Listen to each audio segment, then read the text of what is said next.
Hi everyone, उम्मीद करता हूँ आप सब अच्छे होंगे। फिर से द डोमिनेटर सीरीज़ की अपनी अगली क्लास, इस बार मिडिवल हिस्ट्री की क्लास 2, जिसमें हम लोग एज ऑफ कॉन्फ्लिक्ट यानी कुछ नए एम्पायर्स के बारे में पढ़ने वाले हैं। If at all you want this PDF, you will have to pay ₹99। अगर आप देना नहीं चाहते कोई बात नहीं, this lecture series are free to all. आप इससे नोट्स ज़रूर बना सकते हैं। ठीक है, जहाँ पर छोड़ा था वहीं से शुरू करेंगे। कहाँ पर छोड़ा था? त्रिपटाइट स्ट्रगल। जैसा कि आपको याद है, गुर्जरा प्रतिहारा, राष्ट्रकूटा और पाला में युद्ध होती है कन्नौज को हासिल करने के लिए। और फाइनली जो अपना गुर्जरा प्रतिहारा है वो डोमिनेंट कैरेक्टर बन के निकलता है। अच्छा, गुर्जरा Pratihara was one of the first Rajput kingdoms. ठीक है, तो राजपूत कल्ट जो कल्चर है तो वहाँ गुर्जरा प्रतिहारा से निकला और फिर धीरे धीरे वो नॉर्थ वेस्टर्न इंडिया में राजस्थान, गुजरात और हरियाणा वाले ये में एज राजपूत जाट करके वो बसने लग गए। उनकी एक अपनी कम्युनिटी बनने लगी। और ठीक उसी समय यानी 7th या 8th सेंचुरी के स्टार्टिंग में क्या होने लग गया था? राइज ऑफ इस्लाम नामक रिलीजन प्रॉफेट मोहम्मद के द्वारा शुरू कर दी गई थी। The confrontations between the expansionist caliphate forces यानी बढ़ने की खूबी रखने वाले या बढ़ने की चाह रखने वाले कैलिफट वाले and the native kingdom of गुर्जरा प्रतिहारा हो, चाहे फिर चौहान हो जो हम लोग आगे पढ़ने वाले तोमर हो, तो फिर धीरे धीरे इनके साथ फेस ऑफ होता है। किनकी? कैलिफट फोर्सेस के साथ।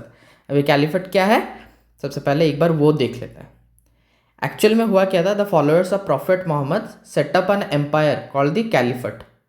अच्छा, कैलिफट दो भाग में डिवाइड होता है, उमैयद और अब्बासिद। इसमें से ये जो उमैयद वाला है, इसका एक शासक जिसका नाम था मोहम्मद बिन कासिम, वो 712 AD में भारत की ओर आता है। सबसे पहले सिंध और उसके बाद इंडिया की ओर आता है।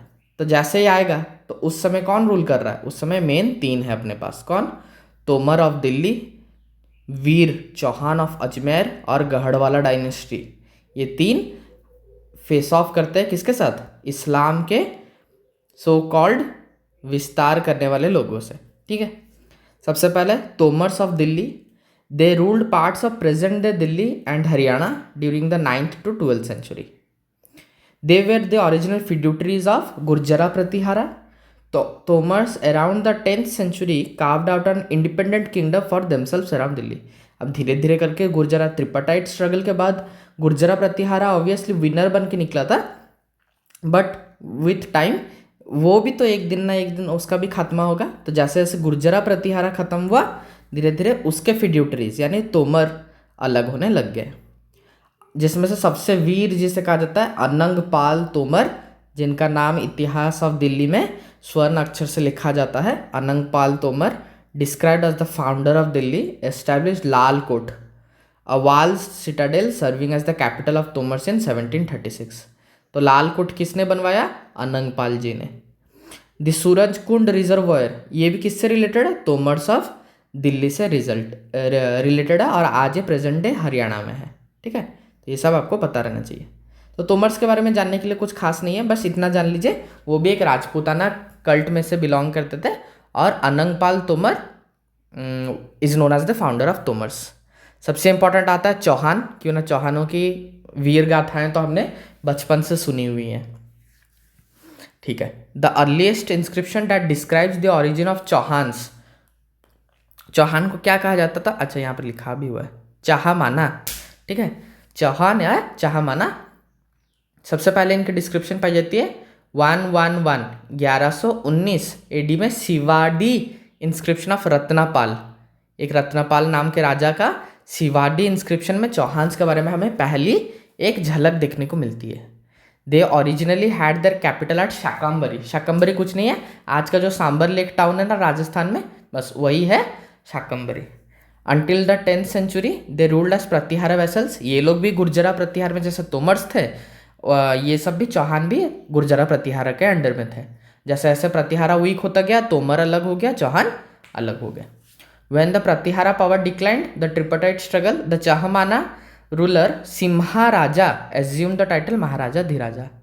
तो उनका जो मेन रूलर था सिम्हा राजा चौहानों का एक अलग पहचान देने की सोच रखता था। In the early 12th century Ajay Raja, जो कि सिम्हा राजा का ही वंशज था, move the kingdom's capital to Ajay Meru, जो कि आज का अजमेर है, और इसीलिए हम लोग चौहान्स ऑफ अजमेर के नाम से उन्हें जानते हैं। इनका सबसे फेमस राजा कौन था? पृथ्वीराज 3, जिनकी वीर गाथाएं तो अमर हैं। Prithviraj 3 ascended the throne at Ajmer in 11178, बहुत ज़्यादा इंपॉर्टेंट डेट है। ही कैप्चर्ड लाल कोट, जी हाँ वही लाल कोट जो कभी अनंगपाल तोमर ने बनाया था। तो तोमर को इन्होंने झुकाया और फिर आगे बढ़ा। And made extensive renovations to the structure, और लाल कोट को बना दिया किला राय पिथौरा। लाल कोट क्या मजबूत था, उसको इंटू 10 मजबूती के साथ पृथ्वीराज चौहान ने किला राय पिथौरा बना दिया। He fought against Alha and Udal of Mahoba. Alha और उदल की कहानियाँ तो आपको पता ही होंगे, बचपन में सुनी होगी। महोबा के मध्य प्रदेश के अल्लाह और उदल, तो उनको भी पृथ्वीराज ने हराया। The dynasty ended in 1192। ये कैसे खत्म हुई वो तो आगे हम लोग जब मोहम्मद घौरी के बारे में पढ़ेंगे, मोहम्मद गजनी के बारे में पढ़ेंगे, बैटल ऑफ टेरेन अभी आने वाला है, ठीक है। तो उसी में पृथ्वीराज 3 की मौत हो जाती है, सेकेंड बैटल ऑफ टेरेन में। और इसी के साथ अपना चौहानों का जो वर्चस्व था वो भी खत्म हो जाता है, क्योंकि ना पृथ्वीराज 3 के बाद जो भी राजा आते हैं वो कभी भी पृथ्वीराज जैसा बन नहीं पाए। फिर आता है गहड़ा वाला। गहड़ा वाला में सबसे एक, छोड़िए रुकिए, मन तो कर रहा है, ये कहाँ गया वो जयचंद्र, ठीक है। तो ये जयचंद्र नाम का एक कीड़ा था। एक्चुअली स्टोरी बताने जाओ तो लंबी स्टोरी है, बट शॉर्ट में बताता था। पृथ्वीराज चौहान इसकी बेटी से प्यार करते थे, ठीक है। ये बात जयचंद्र को पसंद नहीं थी, तो जयचंद्र क्या करता है, आगे जाके हम लोग देखेंगे, मोहम्मद घौरी को इन्विटेशन दे देता है कि आओ बेटा, ये जो पृथ्वीराज है उड़ रहा है, इसको थोड़ा ख़त्म करो और राजस्थान में अजमेर में आके कब्जा कर लो, ठीक है। तो जिसे बुलाता है तो पृथ्वीराज इसे बुलाता है, बट इसके बारे में आगे जानेंगे, इसको यहीं पर रखते हैं। थोड़ा सा गढ़ वालों के बारे में थोड़ा सा देख लेते हैं पहले। They ruled in parts of UP and Bihar. Their capital was located in Varanasi, Kanyakubja यानी Kannauj. Chandradeva establish the dynasty, तो गढ़ा वाला के एस्टैब्लिश फाउंडर कौन थे? चंद्रदेवा। उसके बाद धीरे धीरे आता है गोविंद चंद्र के बाद आता है कौन? जयचंद्र। और जयचंद्र के साथ गढ़ा वाला हमेशा खत्म हो जाता है। क्यों? अभी हम लोग पढ़ेंगे सेकेंड बैटल ऑफ टेरेन, ठीक है। जैसे बताया पैरेलली कौन आ रहा था? 2 लोग आ रहे थे। सबसे पहले आता है गजनाविड यानी मोहम्मद ऑफ गजनी, उसके बाद आता है घुरिड्स यानी मोहम्मद ऑफ घौरी। ये गजनाविड्स कब आते हैं? एक्चुअली में इनका खुरासान एक अफगानिस्तान में एक जगह है, वहाँ पर इनके एम्पायर सेटअप हुई रहती है। सुबूतगीन इसका फाउंडर रहता है, और सुबूतगीन ही महमूद का पापा रहता है। ये महमूद कौन है? महमूद ऑफ गजनी। ये क्या करता है? ऑक्सस रिवर, जो कि अम्मू दरिया, सिर दरिया है ना अपनी, जो तुर्कमेनिस्तान उज्बेकिस्तान में, वो जब हम लोग वर्ल्ड ज्योग्राफी पढ़ेंगे तब मैं पढ़ा दूंगा। तो वो वाली जो नदी है उसके आसपास के क्षेत्र में सुबूतगीन और उसका बेटा मोहम्मद राज करता था। द पर्शियन पोइट फिरदौसी का नाम जिसने आप बहुत बार सुना होगा, जिसने शाहनामा लिखा था, वो भी इस महमूद ऑफ गजनी के कोर्ट में ही रहता था।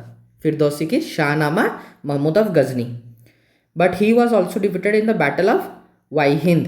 अच्छा नहीं, ये वाली कहाँ गया? हाँ, Jayapala was defeated by him, but Jayapala successor Anantapala fought Mahmud, but he was also defeated in the battle of Waihind. तो battle of Waihind is related to whom? Mahmud of Ghazni. उसके बाद in 1011 AD he raided Nagarkot. ये ना जो देखिए, गजनी और घोरी में मेन फर्क क्या पता है? घोरी को इंडिया लेना था, बट गजनी एक लुटेरा था, उसे बस लूटना था, उसे बस पैसा सोना इतना ही चाहिए। उसको कहीं पर ना राज करना है ना किसी के ऊपर जीत लेनी है, बस आना है, प्लंडर करना है, लूटना है और चले जाना है। तो इसलिए इसकी सारी चोरियां हैं। ये 1011 में नागरकोट में चोरी करता है, और इसके सबसे फेमस कहाँ पर है? सोमनाथ टेम्पल को ये 17 बार अटैक करता है, और 17 टाइम 1025 में ये अटैक करता है सोमनाथ टेम्पल को। और इसका बेटा फिर आता है मसूद, बट ये भी नालायक रहता है, तो ये कुछ खास कर नहीं पाता। बैटल ऑफ डंडकान में इसे मार दिया जाता है, ठीक है। अच्छा, उसके बाद आता है वो आदमी, ये है गजनी, ये है घोरी, ठीक है। तो ये जो घोरी है इसको पूरा भारत जीतना था, तो इसको क्या, मैंने जैसे बताया, अपना वो जो जयचंद्र है, ये वाली जयचंद्र है, जयचंद्र चोर इसे बुलाता है कि आओ बेटा, ये जो पृथ्वीराज चौहान करके एक आदमी है, इसको हराना और पूरा एकदम राजपूत वंश को ख़त्म कर देना, आओ मैं तुम्हारा साथ दूंगा। ठीक है, तो ये क्या करता है, उसको बुलाता है। जैसे ही घोरी आके पहुंचता, वो भारतीयों को क्या है ना, वो चौहान लोग को थोड़ा कम आंक लेता है। तो बैटल ऑफ कायद्रा में एक रानी है, कहाँ गई उनके नाम, क्वीन नाइकी देवी, रानी एकमात्र रानी से हरा देती है। इतना नालायक आदमी घुरीड, मोहम्मद घोरी। ठीक है, बैटल ऑफ कायद्रा, इसके डेट याद रखिएगा। उसके बाद बैटल ऑफ ताबर हिंद होता है, जिसमें घोरी जीत जाता है। इससे इसका मनोबल बहुत ज़्यादा बढ़ जाता है। और जैसे ही बैटल ऑफ ताबर हिंद में ये जीतता है, पृथ्वीराज चौहान को खबर हो जाती है कि ये साला चोर बाहर से घुस के ताबर हिंद में कब्जा करने की कोशिश कर रहा है।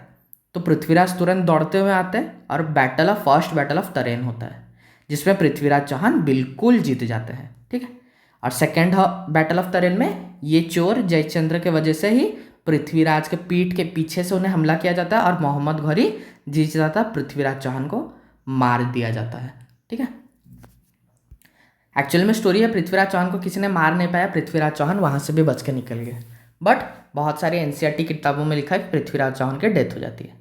लेकिन ज़्यादा दिन नहीं चलता है, ये जो जयचंद्र जिसने शैतान को बुलाया था, शैतान उसी को बैटल ऑफ चंदावर में खा जाता है और बिल्कुल मोहम्मद घोरी के वंशज सबसे बसने लग जाते हैं। The battles of Tarain and Chandawar led the foundation of Turkish rule in the Ganga valley. तो बाहर फिरंगी, बाहर गैरों में कहाँ दम था, हमें तो अपने अपनों ने लूटा। तो बस वही टोन के साथ एक क्लास को एंड करता हूँ और आगे हम लोग पढ़ेंगे कैसे धीरे धीरे मुस्लिम वंशज, घोरी के वंशज भारत में बसने लग जाते हैं अलग अलग जगह में, और धीरे धीरे कैसे करके मुगल एम्पायर आता है। ठीक है, आई होप आपको ये क्लास अच्छा होगा। बहुत ज़्यादा शॉर्ट रखिए क्लास। जल्दी मिलेंगे एक नए क्लास के साथ। बाय।